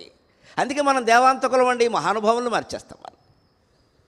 అంటే ఆయన ఒక్కడిని ప్రత్యేకంగా పిలిచి ఏదో బ్రాహ్మణ అబ్బాయికి ఉపనయనంలో గాయత్రి మంత్రం తండ్రి చెవిలో చెప్పినట్టుగా, అప్పుడు పళ్ళెం వాయించి ఎవరికీ చెప్పకుండా చెప్పినట్టుగా చెవిలో చెప్పాలి. అప్పుడు ఈయన నా ఒక్కడికే చెప్పారు. ఇది ఎంత అహమో ఇది. అందరికీ చెప్పడం మనకి ఇష్టం లేదు. ఇదంతా అహమే. ఇన్ని రకాలుగా అహం అనే రాక్షసి మనలో ఉండి నాట్యం చేసేస్తూ ఉంటే మనం అరుణాచలం నెల రావడం ఎందుకంటే పని లేక ఆయనకి తలనొప్పి మనకి తలనొప్పి. ఈ అహం ముందు వదులుకోవాలి. ఇక్కడ నేను వెళ్ళాను, నేను చూశాను, నాకేదో జరిగింది, నన్ను చూసి ఎందుకు నేను నాది రెండు వదిలితేనే శాంతి. ఈ జీవనది ప్రవాహంలో జాతీయ గీత విధానమైన శాంతి మంత్రాన్ని సంధానించాడు ఆయన. శాంతి శాంతి శాంతి 3 సార్లు ఎందుకంటామంటే సత్వగుణం శాంతికి, రజోగుణం శాంతికి, తమోగుణం శాంతికి. 3 తీసేస్తేనే శాంతి శాంతి శాంతి. ఆ ఓంకారం మిగులుతుంది. 3 శాంతుల్లో 3 పోతాయి. 3 గుణాలు శాంతించాలి. సత్వగుణం అన్నా కూడా ప్రమాదమే. అది మళ్ళీ చాదస్తంగా మారుతుంది, లేదా సాత్విక అహంకారంగా మారుతుంది. నేను చూసినన్ని గుళ్ళు ఎవరూ చూడలేదు, నేను విన్నన్ని ప్రవచనాలు ఎవరూ వినలేదు,